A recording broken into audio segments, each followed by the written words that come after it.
still en route, probably 20 k's out of Zeerust. Oh, Gaborone is 100, it's probably 20 k's from the border.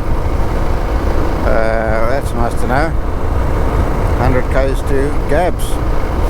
Looking forward to just unpacking and finding myself a little bit. But just riding through this bit of a more rural area. Just went through a herd of goats.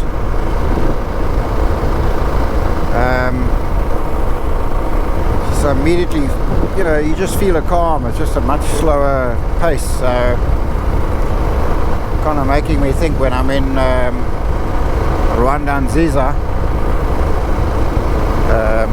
you know, there might be no harm in finding a place 30 minutes out of Kigali, that sort of peri-urban. I want a bike, it's easy to commute, but yeah, have a slightly